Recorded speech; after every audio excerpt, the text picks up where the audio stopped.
Hi, this is Daniel Corson, and you're watching Financially Speaking with Security Financial Management. Today, I'm going to talk about 3 takeaways from 2022.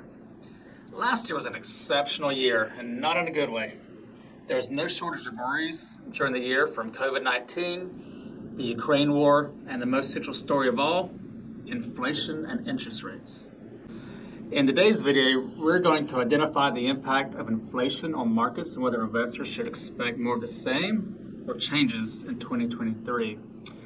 In 2022, the Fed switched its narrative from transitory inflation to one committed to taming the inflation beast.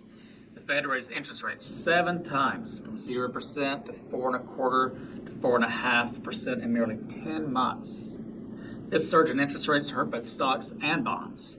Stocks, as represented by the S&P 500 index, fell 18.1%, its worst year since 2008 and the 6th worst year on record. Meanwhile, bonds, as represented by the Bloomberg U.S. Aggregate Index, had its worst year since the inception of the index in 1976, falling by 13.1%. Losses in stocks are not new. Losses within bonds, however, are less common, but have occurred previously. What made 2022 unique is how sharply stocks and bonds fell simultaneously. Last year was only the 6th time since 1926 that both the S&P 500 and Bloomberg U.S. Aggregate declined.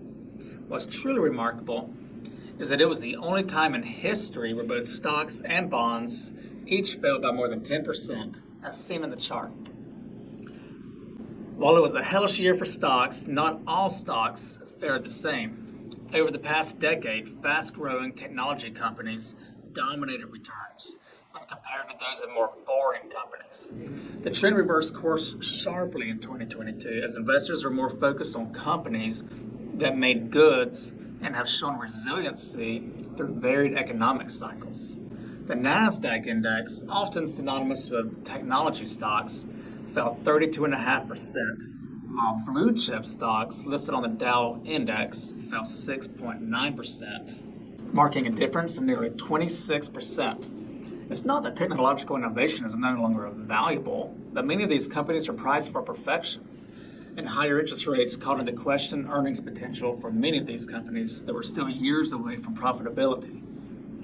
Last year wasn't challenging for only stocks and bonds. It was also a surprisingly challenging year for investments that were considered inflation hedges. Real estate, gold, and even bonds aimed at protecting against inflation, known as Treasury Inflation Protected Securities. I call them TIPS. All lost money in 2022. Even claims of cryptocurrency as an inflation hedge proved false. Bitcoin was down 75% from its peak toward the end of 2021.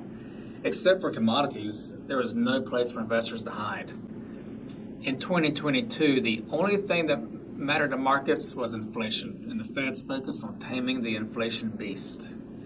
This singular focus will shift in 2023 from inflation to growth, since inflation has likely peaked and is falling, and the economy is slowing. However, while caution is warranted, economic uncertainties should not be used as a market timing tool. Markets are forward-looking and will likely bottom before the worst of the economic news is over.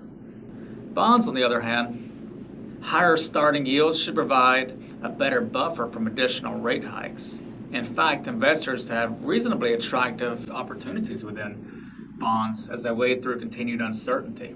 Finally, 2022 was a reminder of the importance of having a well-thought-out financial plan. It is a reminder that no matter how good or bad any single year proves to be, it should not derail one's investment goal. Investing is a multi-year process and should accommodate even an exceptionally bad year.